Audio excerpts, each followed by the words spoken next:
Welcome to Hardware Addicts, a proud member of the Destination Linux Network. Hardware Addicts is the podcast that focuses on the physical components that power our technology world. In this episode, we're going to have a lot of fun. We're going to discuss all of our favorite tech of CES 2021. And when we were going over the show notes, Michael said there was good tech there, which makes me laugh. There was a couple things, Michael, just a couple things there. Last episode, we discussed, for instance, Lenovo's new AR device. But this week, we're going to cover all the other gadgets that caught our attention this year, along with some Intel and AMD releases. Then we're going to head to Camera Corner, where Wendy discusses community question about printing your photographs. So sit back, relax, and plug in, because Hardware Addicts starts now.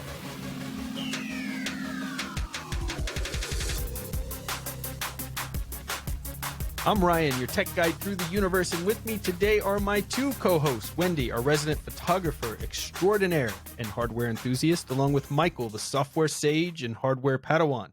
So let's find out what tech adventures everyone has had this week. Michael, what have you been up to, man?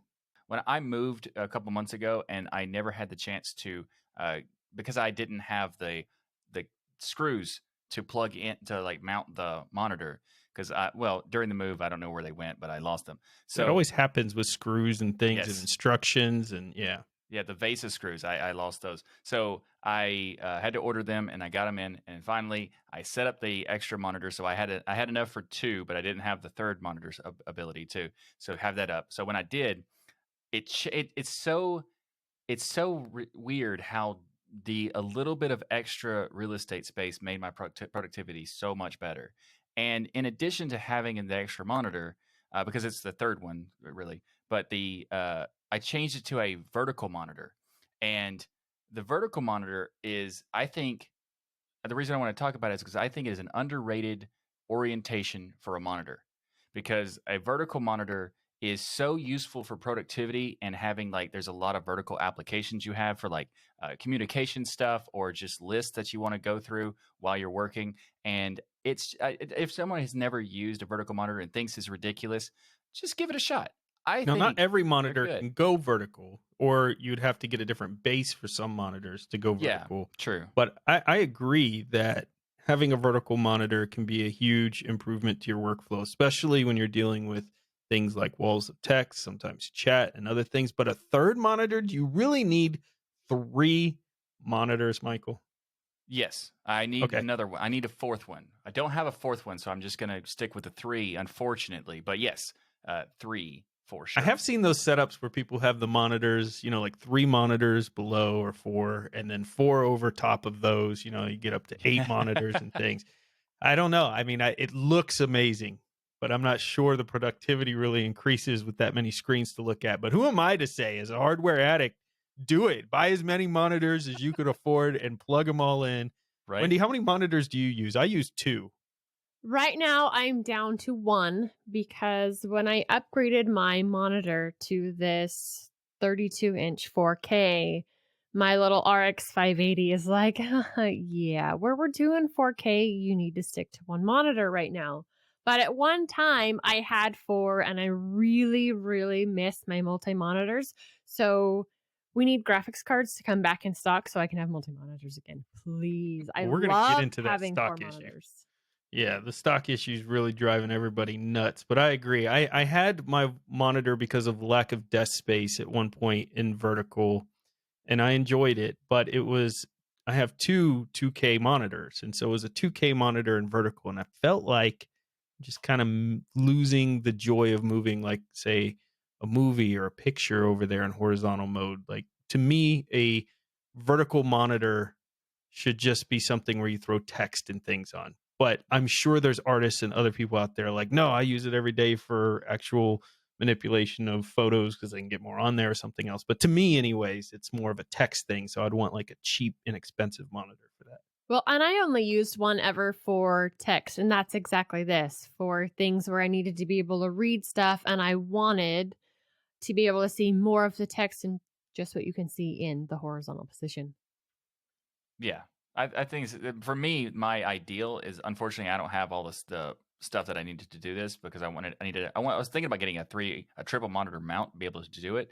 I currently have a dual monitor arm that allows me to have these rotation things. But what I want to do is have a single ultra wide, maybe not like ridiculously ultra wide, but an ultra wide in the middle and then 2 verticals on the side. And that would be awesome. That is an awesome setup. Yes, that would be sweet. I'm looking forward to the day that I can afford that. There you go. That's the problem with all hardware addicts is the actual affording the products themselves. So, Wendy, what have you been up to? I didn't get any new hardware this week, but I had boo-boos with existing hardware, big ones. Oh, I cleaned my desk off this week, and in the process of cleaning off my desk, it was time to do some maintenance on my tower, get all the dust cleaned off of it, and I really, really need new hard drives. I'm running out of hard drive space, and because I haven't used my video setup for a while, I decided, well, I'll pull the 1 terabyte SSD out of that and pop it into my tower because I can use it right now. Well, I had 2 Western digital drives and I formatted the wrong drive. Oh no, that hurts. Yeah. And the wrong drive that I formatted just so happened to be my media drive. Tell me you had a backup. I mean, we talk about backups on this show. All right. Love it. There's some things what we that preach. didn't. Yeah. Yes, there are a few things that didn't have a backup. There are a few things that didn't have backups. My daughter's been playing with recording herself, playing some games and editing those, and I didn't have a backup of those. But I do practice what I preach there. Every time I download things from my camera, pictures will go to my media drive, and it has a backup feature, so they automatically go to my backup drive. Did I lose some things? Yes, some edited versions of images and that kind of thing, but all of the pictures are still there. Thank goodness, but I was mad. Oh my goodness, I was so mad at myself. Then to compound on that, I was trying to edit the latest version of Deal and Extend. And every time I'd try to highlight a section in Audacity, things weren't working. I couldn't highlight sections and I was getting super frustrated and I couldn't figure out what was wrong. I started pulling out other USB devices. Maybe there was interference there. I moved. Had your husband, Magneto, leave the room? He wasn't even in the room, which made it that much worse. Yeah. I moved my mouse to a different USB port and that wasn't fixing it. I thought maybe it's even my router. I moved my router to the floor trying to get this stupid thing to work because I was so frustrated. And my husband, Magneto, walks in and says, maybe it's the mouse. The simplest solution ever. Thankfully, I had another... He's been listening to Hardware Addicts, see? Yes, he knows. There you go. I had another G502 still in the box. And I plugged that one in and I finished editing the show without any issues. It was the mouse. There you go. Some of these things last so long, or we become so reliant on them that it's hard to even think that it's something so obvious, right? It's not working. It's got to be just the mouse. It must be interference. Even the reliability when you talked about your drive. Now, I know you formatted it yourself, but I know a lot of people, because the reliability has gotten so much better on a lot of drives for consumers and things, at least for consumer amount of time that they're using it, that they just trust this thing's always going to keep their data forever, and so they don't do backups and things like that. And because they get away with it for so many years, perhaps they don't think anything of it, but then it comes to bite them later on. So I'm sorry you had all those issues, but hey, you got a new mouse out of the box and you happen to have one handy, which proves you're a true hardware addict. In stock every day. Who else has hardware just laying around for extra use? I actually have several Noctua fans that are still in the box as extras that can either go in this tower or when things are back in stock and I can set up the living room gaming system, go in there. Extras. Okay, so why does Wendy get credit for leaving stuff in the box and I get yelled at? I mean, come on. I get credit because mine are replacement parts. Yeah, exactly. Oh, that's how that that's works. The difference. Okay, my bad. So speaking of things breaking, that laptop that I loved so much, I was talking about, the Razer, it the logic board died on it. I think I mentioned it in one of the prior shows entirely, and the cost of fixing it would have been far more than actually just getting a new laptop. At least that's what I told my wife. So we went down to Micro Center, and I wanted to get a good PC that had a 2K or 4K screen in it, minimum. I'm not dealing with this 1920 by 1080 nonsense.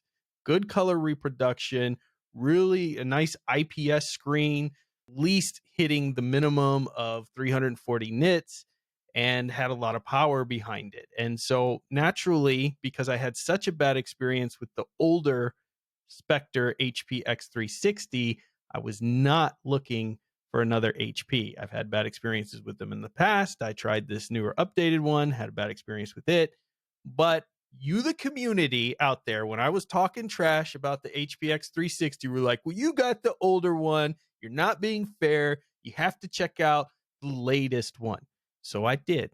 I bought myself a 2019 HP X360 with an Optane plus 1 terabyte NVMe, an NVIDIA GeForce MX 250, and i7 10510U. God, they got to work on their naming for Intel stuff. A 4K 15.6 inch touchscreen plus 2-in-1, so you can fold the thing in half and turn it into a tablet with an IPS micro edge, WLED backlit multi-touch enabled edge-to-edge with Corning Gorilla Glass as well. So it's shatter resistant, which is a pretty high-end laptop. It's got a full metal frame, a big trackpad on it, although it's more horizontal than it is a square, which is the only thing that I'm not a huge fan of with it, but it's still a very nice trackpad.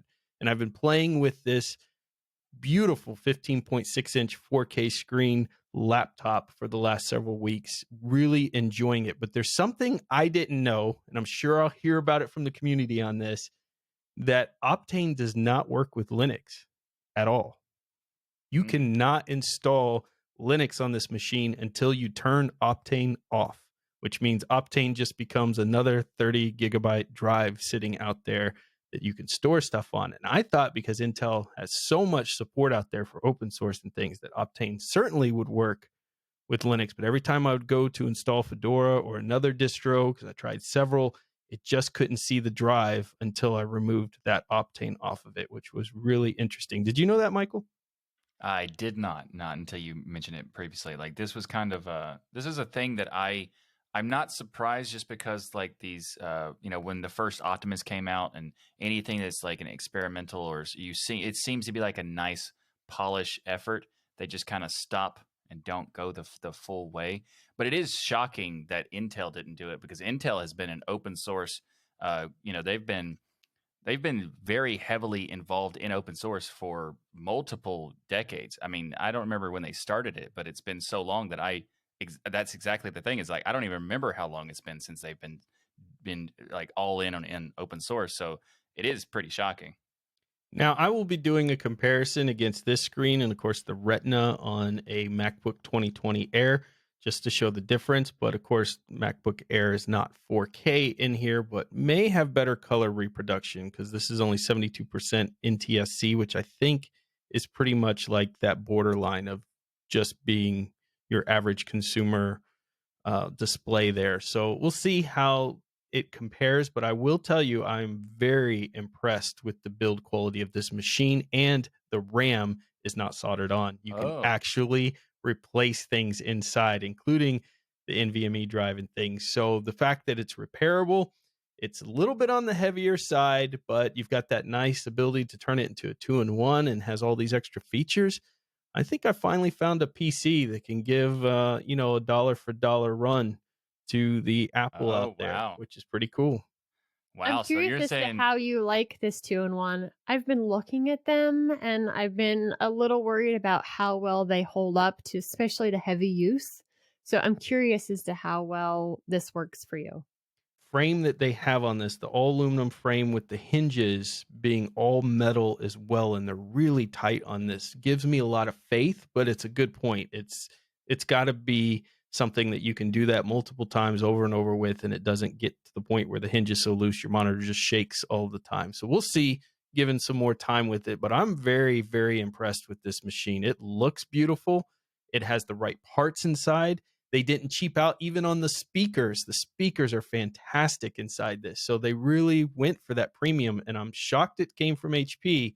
There's some great Dells and things out there and Lenovo's, but a lot of those are actually soldering on the RAM, or the price point is so ridiculous that it's just not even in the realm of ballpark for a regular consumer. This is the first one where I'm really kind of thinking I'm going to recommend an HPX 360 if it keeps up. So there you go. Wow. So okay. So it sounds like that in your eyes that HP has redeemed themselves in terms of the laptops. Are you saying that it's at the level that it's maybe even a MacBook killer? It could literally be a MacBook killer, but I haven't put it side by side to see that color reproduction piece in it. But I think it could definitely be a Apple MacBook killer if you take in all of the factors of the fact that you get things like repairability. Obviously, you get the operating system of your choice. You're not just stuck with one OS and everything else on top of it.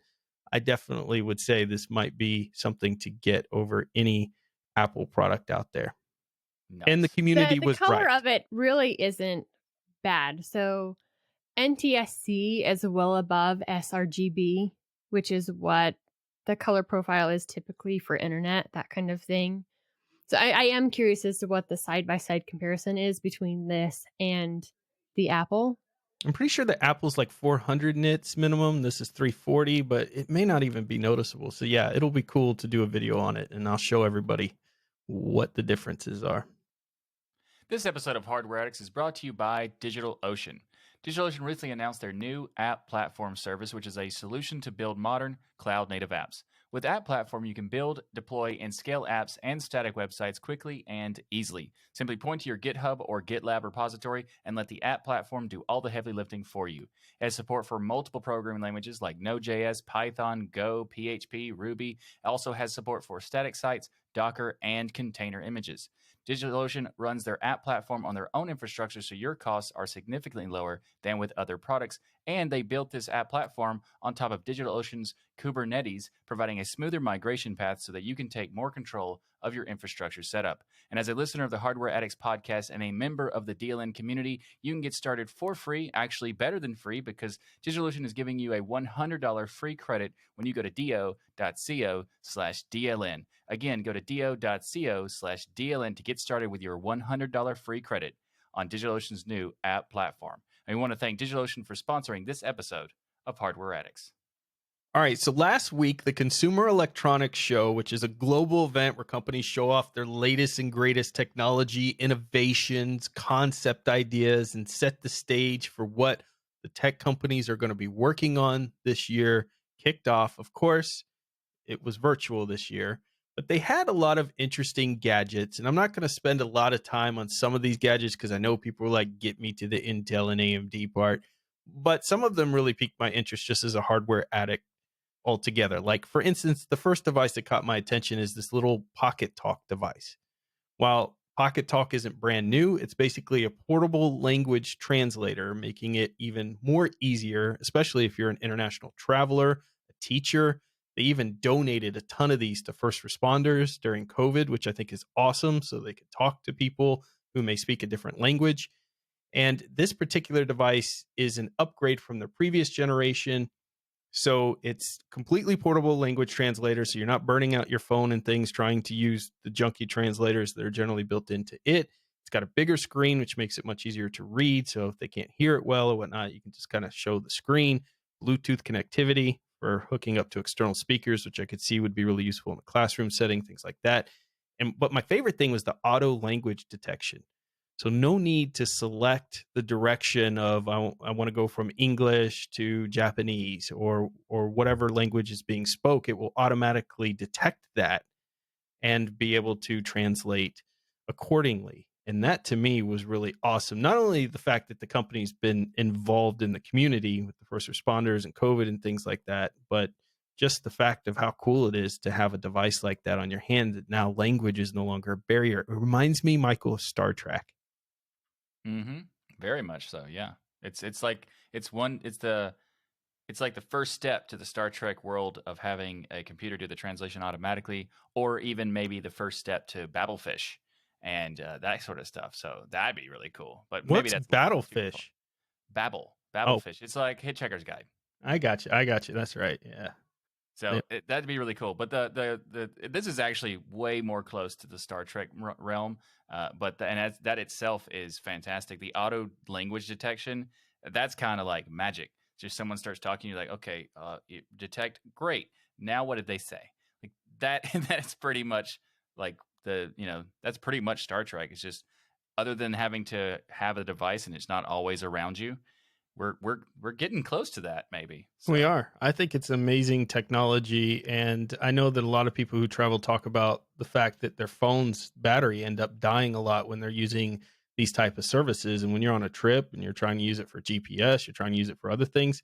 I could see why this is such a important little device. Plus, it's supposed to be just way better at translating than your typical phone because it uses multiple cloud services combined to kind of do its translation in near real time. And of course, it not only gives the text, but it also translates in another voice, so it has the audio portion of it as well. But again, if they couldn't hear it, you could turn it and they could read from the screen. It's just a really cool device. What I want to know is, can it translate dog?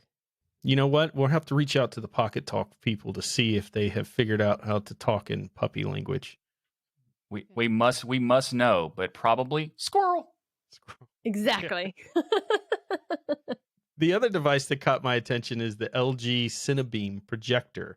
Now, I've had a projector. In fact, one of my early videos on my channel is me setting up a 105-inch screen on a projector and gaming on it, which is it's so much fun. But this takes it to a whole new level because they're using laser projection technology. It comes with, Michael, get this, WebOS. Come on now. Yeah. Yes, WebOS is the best. I mean, it's probably the newest one, but the WebOS is the best. Still the best. I mean, I just love seeing WebOS on there. It's got the eARC, of course, for your audio connection, AirPlay, your wireless audio, and Bluetooth. You have a 300-inch screen at 4K ultra high definition, and because it's using laser diodes, is that enough? It's bright screen day or night. That would be so cool. I know, especially since we're all kind of stuck in our homes and things, setting up your own home theater with this. Of course, I think it's around $2,000 to $3,000, but that's nothing when you make the kind of money Wendy makes. So I expect you to do a review, Wendy, on this soon. All right, I'll just break out that pocketbook and we'll be good to go. Awesome. I can't wait to hear the review. Maybe LG will send us one. They'll send us one to review. I would love to. Yeah, we have to know how good the laser projection works because, I mean, without us testing it for them, how would they know how good it is? I mean, if company really wants to know if there's how will they know how well it works when Magneto is near it? That's a really good point. Yeah, that should be the ultimate test. See, if companies send us this gear, we will test this stuff out for you. Nobody else has a Magneto. We have one on Hardware Addicts. So there you go. Well, Sony entered the drone business, which actually had me pretty excited at first. Sony's getting their hands in the drone business with their Air Peak drone, I guess they're calling it. Unlike the popular DJI drones, though, this one is made to carry a Sony Alpha Series camera, like the one Michael and I use. I don't know if you use one too yet. I know you want one, Wendy, but I'm not sure. I know I want one. I want one so bad I'm actually considering selling all of my Nikon gear to get one. There you go. And when you get one, you could fly all of that money thousands of feet in the air and take video. That is really, really awesome and super terrifying. Exactly. You need a really, really good insurance on your camera gear. It is true. Yeah. Good insurance would help. Having a backup in a box would help. So just buy a couple of them. That way it won't crash. Just have a bunch. No big deal. Yeah. Not when you're buying that LG laser beam projector. It's no big deal. This is geared more towards professional filmmakers. So I expect they're kind of coming in the higher end drone market here, not something that your average consumer will probably easily pick up. But maybe not, because it doesn't come with the camera. And that's a very expensive part of these drones is the cameras. And the fact that it's going to have a hookup for the Sony Alpha series, though, means that the footage you'd be able to capture with this would be extraordinary. And so I was pretty excited because Sony, when they want to, can produce one heck of a good product. All right, so finally, we've got a bunch of other things that came out, but you want to get to the processors. I know Razer unveiled a couple interesting concepts here. You had vibrating headbands to help with headaches, lipstick hue tools to choose the right lipstick for you, Michael, medical devices, distance learning apps, water sensors, and new high-tech face masks. All were devices on stage this year that kind of caught my attention or were interesting enough to at least stop and read what that was all about. Yeah, I admit I did check out the high tech face mask and see what that was like. That's an interesting thing. The headband thing. All right, that's interesting. Kind of ridiculous, but interesting. But overall, all right. It Let's wasn't a terrible CES, but no, no. we want the processors, right? Well, AMD took to stage, and a lot of people gave AMD a lot of flack for their presentation because they spent a lot of time just kind of talking about their partners. And I think that was very important for AMD to do, but it wasn't very interesting for the general public to watch because it was just a bunch of videos of how they're working with AMD, they're partnering with AMD. There's so many exciting things, Microsoft, Lenovo, HP, amongst many others out there. I think really it all boiled down to AMD was showing that they are very aggressively creating partnerships across the industries in order to get their products in as many of these companies as possible and get the consumer, of course, their hands on more AMD products for laptop line, for instance, which is there's many more AMD laptops than there was a year ago, but there's obviously a lot of room for even more out there. So I think Definitely that's still what they're not trying to show. enough. Definitely not enough. I agree. I mean, it is good that they're doing the partnership stuff, and that's really cool. And speaking of which, if you're not aware, Hardware Addicts is a partner of the Destination Linux network. So be sure to check that out by going to destinationlinux.network. I see what you did there. You're trying to do like a Boom. Lisa Sue and bore people with our network affiliations. Well done, Michael. Well Thank done. you. Thank you. Well, AMD did finally at the end release its 5000 series of mobile processors. So we got 3 tiers here. We got the U, which is low power, the H, which is high performance, and the HX performance gaming out there. We're going to cover the Zen 3 Ryzen 9 5900HX, so your gaming line, and the Ryzen 9 5980HX. Both CPUs are 8-core designs, 20 megabytes of L2 and L3 cache, and boost 4.6 and 4.8 gigahertz with a TDP of only 45 watts.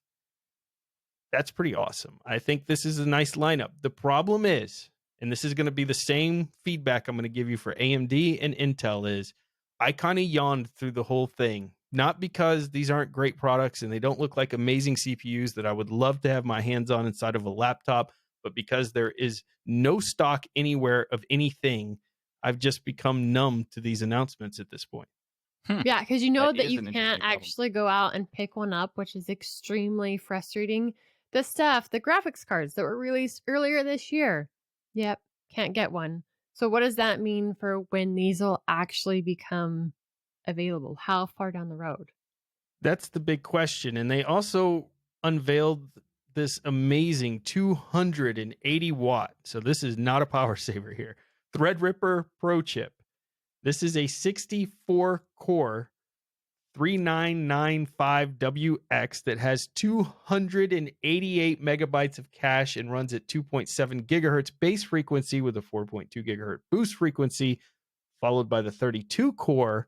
If you're just somebody who just doesn't need power at all, you'd go down to the 32 cores at the 3975WX with 144 megabytes of cache. And of course, the 16 core 3955WX with 72 megabytes of cache. I love Threadripper. I love the naming. But once again, even if I was in the market for one, I know I couldn't get one because they're probably going to be bought out by a bunch of scalpers and there won't be enough stock and they'll sell for 3 times their normal price on eBay. These monsters are exciting, but I agree with you. It's extremely disappointing knowing real people, real world hands-on is going to be almost non-existent for a long time. This is a terrible problem, Michael, as somebody who does marketing for a company that has so much excitement and momentum. I know we're not the only ones feeling this, where They go out and they announce these big things, but because nobody can even get their hands on stuff that released 6 months ago, it just becomes kind of a bore fest. And that's got to be really frustrating for AMD. I mean, it's not their fault necessarily. Certainly not their fault. It's just a lot of Yeah. different things combined, but that's got to be frustrating. It's not their fault. You're right, but in terms of like the marketing aspects of it, there's nothing they can do about it. But it is going to create this gutted feeling of the marketing. There's nothing they can do, but except for announce the stuff they were planning to announce, and all of that stuff, all the impact that it would have is just instantly undercut by the fact that people know that they can't get what they're promoting. So even though people would normally be incredibly excited about it, it's automatically undercut by the fact that you can't get it. Even like, for example, the Threadripper Pro, the 3995WX with the 64 core and I assume 128 threads, because that's what AMD does. That sounds awesome and ridiculously cool, and I want it. And even if I had the money to get it and was not super cheap, that is something that people who could get it can't. And then by the time that they're able to get it, maybe the hype is gone. It's possible. It's Nobody not likely even cares because, anymore. Yeah. yeah, it's not likely to completely go away. But in terms of the amount of hype they could have had with such an awesome announcement, it's, you're looking at maybe 50% excitement later on. Even the hype for the things that came out 6 months ago, because nobody could get it and wasn't in stock, you would see those different channels that would get a hold of these things early almost were awkward in presenting it. Like, I know there's no stock and nobody can get one, but here's the benchmarks with this thing. Like, it even took some of the oomph out of them presenting this stuff, whereas usually we would be cheering and so excited, and it's kind of crazy. But Intel also unveiled a plethora of 11th gen processors. There are so many processors and being impossible to cover it all here. But basically, they have Chromebooks. They're going to be powered by the 11th gen Intel, which a Chromebook being powered by this kind of CPU would be pretty cool. I think if you're into Chromebooks, not my favorite thing, but a lot of people love them. New processors for business, education, and gaming. The Star is the gaming processor in the H series. So we got 3 new 11th gen Core H35 processors. You know how Intel's so good at naming stuff. You get the Can't wait. Excellent. the Core i7 11375H special edition, the i7 11370H, and the i5 11300H. It's like you're just singing music to my ears. Oh, it's just amazing. It just makes you want to go out and buy one, doesn't it? Right? I can't keep my wallet not closed. It's opening itself at this point. Yeah. So And the money's going nowhere because they're on. Because there's nothing anyway. You get 4-core, 8-thread CPUs. That 4-core, we're going to come back to that in a second. A 28 to 35 watt power draw to replace or supplement their 35 to 45 watt 10th gen out there. And the special edition is Intel's Turbo Boost 3.0, which allows the CPU to claim a peak single core frequency of 5 gigahertz compared to 4.8 gigahertz for the not so special part in there. Wait a minute, you're saying there's a turbo button? Well, are we getting a turbo button back? I wish they had a turbo button, but it's kind of built in. It's the Turbo Boost in there, so it's more software driven. I guess close enough. Yeah, there you go. If you didn't pick up on that, the H35 chips have only 4 cores paired with the 6 in the 10th gen i7. Intel had to drop some cores to fit the chip into the same or smaller space that they had. So AMD comes out with 64. Massive 64 cores, 7 nanometer CPU, and Intel drops their 10 nanometer, but it only has 8 cores or 4 cores. 4 cores. Holy crap. That's half of what I was originally thinking. 4 cores. Yeah. That's it. 4 cores. That's it's like Intel is just like, screaming out into the crowd, "We're streaking through the quad." Gosh. Well, in fairness, though, this would be more comparable to the mobile lineup of what AMD has than the Threadripper, because these are mobile chips here that they're talking about. But yeah, dropping the 4 cores was an interesting move. And I guess because they have the Intel Xe graphics, which I'm excited to see what those can do, and the Thunderbolt 4 and a bunch of other things built in, they just didn't have the room on the 10 nanometer. But 10 nanometers here, and I've been waiting for that. So assuming someday 2 years from now there will be stock somewhere and I could get my hands on one, I'll let you know 2 years from now how well they compare, or how well Well, they they did. did fulfill one promise. I said I would only believe it when I saw it. So I guess I actually haven't seen it yet.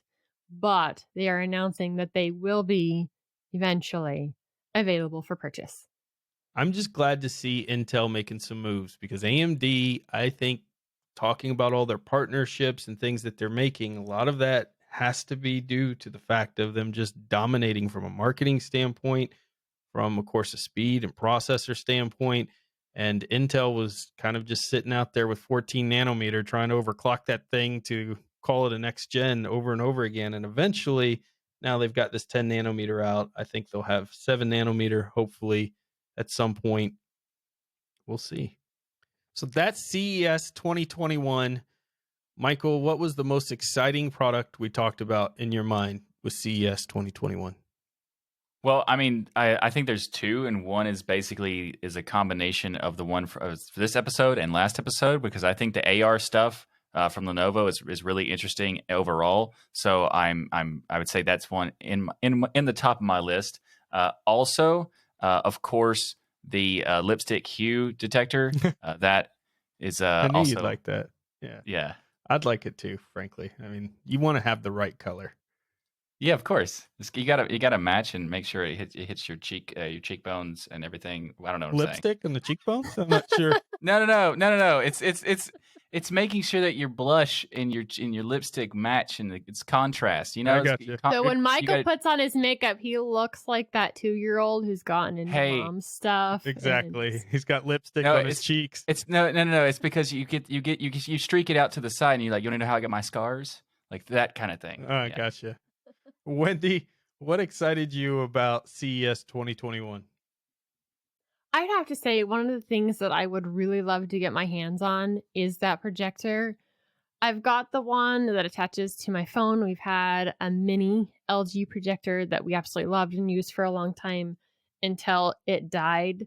While forking out $2,000 for one isn't on my to-do list anytime soon, I think they're extremely cool and totally versatile. You don't have to have them in your home theater. You can have them in so many other places. I don't know that I'd go packing this one Neighborhood movie around time. where it's expensive. Yeah.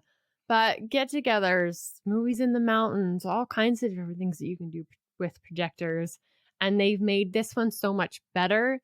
You don't have to have an extremely dark room to make it happen. I'd really like to see them come out with some different lines that were a little more budget friendly, but still have the ability to watch the movies or whatever you have going on and not have it be completely dark. I think it's awesome too. That would definitely be one of my favorites, along with Sony entering the drone business. I think when Sony puts their mind to something, they can do incredible things. And I would love to pick up one of these drones and attach the camera to it and see what it's capable of. I just think it would be so much fun to play with. Unfortunately, CPUs normally would always make my list, but because of the stock issues and none of them just really blew my socks off personally, I'd have to get my hands on them to really see, is there any real big difference here? Of course, the Threadripper Pro is amazing, but generally out of my cost range. So otherwise, it's other things this year at CES that got my attention. This episode of Hardware Addicts is sponsored by Bitwarden. Bitwarden is the password manager that we use and trust. Bitwarden lets you set up things like a PIN to easily access your password manager, as well as additional authentication, such as master passwords for adding passphrases to fingerprint security, all to keep your passwords safe. Bitwarden is the easiest and safest way for individuals, teams, and businesses to store, share, and sync their sensitive data. Go to bitwarden.com/DLN to get started for free. Bitwarden is the password manager that I chose because, for one, it is 100% open source. You can self-host your Bitwarden instance, plus they have security audits. Go to bitwarden.com/DLN to get started for free. Though they do have premium accounts that start at $10 per year. What do you get with that $10? 1 gigabyte of encrypted file storage, 2-step authentication with YubiKey, U2F, or Duo, Vault Health Reports, TOTP authenticator storage and generation, plus priority customer support. Make the smart move like many of the community have and go to bitwarden.com/DLN to get started for free. If you're like me, though, you'll really want to support this amazing open source project and get that premium edition, especially where it starts at only $10 per year. Thanks to Bitwarden for sponsoring this episode of Hardware Addicts. All right, Wendy, take us into the camera corner and tell us about printing images. Well, I'm very thankful to our community, and we had community member Steven bring me this question. Thanks for your sentiment on Wacom tablets, or Wacom. Could you do one on printing photos? Do some printers work better than others? Are drivers available? Are there any gotchas? Well, thank you, Steven. And this comes at the perfect time because I've currently been researching printers. So first we'll take more of a dive into the professional style printers. These aren't what most people are going to be using on a day-to-day, but it would be wrong to not touch on them because there are professional printers that people can get to print their own photos. There's 2 different, ink styles you could say. We have dye sublimation or inkjet, also called pigment printers. Dye sublimation is one of the things that if you send your pictures to, say, Costco or whatever, and you're having them print your images, this is typically what they will be using. You have a heated ribbon with a single color on it, and the amount of heat that is applied to that ribbon and where it is applied will leave the appropriate amount of color on the image. And then it has to run through each of these different ribbons or heads in order to finish printing the picture. At the end, they put a clear coat on top. Sometimes it's glossy, sometimes it's matte. That seals all that color in. An inkjet is a lot like the one that most people have at home, though the print head is definitely at higher quality. It has a much higher DPI, or dots per million in this case. The higher of the DPI it is, the more clean and sharp your overall image can be. Side note, the quality of paper that you have, just like the quality of lens you have, makes a huge difference on the end product of what that print will look like. So I can't use that standard paper I got from Walmart to print my photos. Got it. Yeah, it won't look so good. Darn. They also have many more colors than your standard CMYK, cyan, magenta, yellow, and black. I don't know where black got K as its color. Because B stole blue. That could be a joke in there somewhere, but I'm guessing. Well, B is actually cyan because they have CMYK. So. Oh, yeah. I don't know either then. Some of the printers, the professional printers that I looked at that are of this pigment style had up to 10, 12 different colors, and that is a lot of cost. You have more cost when it comes to printing images on inkjets. The advantage between the two is that inkjet printed images, high quality ones, can last 200 plus years. Whereas on the dye sublimation, you can start to see color shift in as little as a few months, depending on the quality of the dye and the quality of the top coat. I thought it would be different. That's interesting. You'd think, because your standard inkjet printer, you're like, oh my gosh, this thing's a piece of crap. It keeps blocking up. I was saying that just today. Well, and that's part of the problems I have with my current inkjet printer. And one of the reasons why I started looking into ones, not necessarily these really high-end ones, but ones I can use for home, but will still print a decent image. I've had my Epson Workforce 3470 for about 8 years now. We've been put it through a lot. Almost that entire time we've been homeschooling. So it's printed off all kinds of things. It's copied all kinds of things. We have put it to work, and the scanner part's no longer working anymore. And one of the styles or the brands that I've been looking at is actually the Canon Inkjets. They have also a laser version that supposedly still prints a really nice image. I've been back and forth on some of those. I know that the Epson has had super awesome connectivity with Linux. They have a quote unquote unofficial drivers, which means they don't offer customer support with them to use in Linux. I haven't had any issues, both having it directly connected through USB or over Wi-Fi. I've started to do a little bit of digging to see if the Canon ones have the same usability with Linux. I don't have a 100% go-to on that one.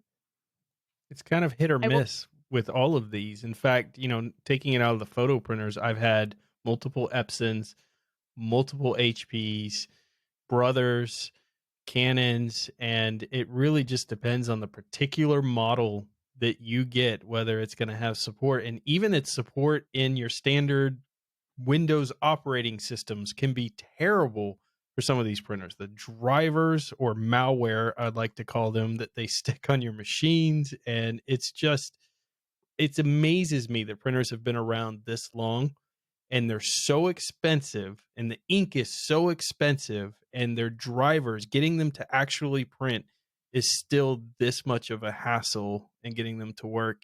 And yet your phone I can always get my phone to print to any of the printers, but an actual computer with all the processing power and full power of full operating system, desktop operating system, nope, can't figure it out. Doesn't matter the operating system either. Yeah, it's frustrating. That's one of the reasons why I like the printers that have an option to either print from an SD card or scan to an SD card. Yep. That makes a huge difference. So if you're battling with it, you can always copy the file you need to an SD card or scan it from there. So I will definitely be doing a little more research into this over the next 2 weeks before the previous show, and I'll go ahead and tell you which one I'm going with and why, and hopefully it will work within Linux. And it also looks like we have an answer for why black is labeled K, shorthand. Yes, I looked it up while we were talking, and it's because it means key, or the key color. And as for why it's called key and why it's called the key color, no one knows. Maybe because that's always the first ink to go out is the black ink. Therefore, it's key. There you go. Maybe. Well, thanks for looking that up, and I can't wait to see what printer you buy, or if you even buy a printer, because you may take that whole budget and just move it towards that LG CineBeam projection system. So that will be equally as exciting. Oh, you know it. All right, that's it. Our 28th episode of Hardware Addicts is a wrap. Thank you for listening to the show that brings you your bi-weekly tech fix. If you're not all lit up on tech yet, then be sure to check out all the amazing content on the Destination Linux Network. Head to destinationlinux.network. You're going to open your browser. You're going to type that in. You're going to check out all the great podcasts and YouTube partners available. There is so much to fill your brains with. Remember, there's no such thing as too much hardware. Learn, build, innovate, and grow. We hope you enjoyed the show, and we'll see you next time for another episode, because Hardware Addicts is always in stock. All right, that's a wrap. Send to print. Nice.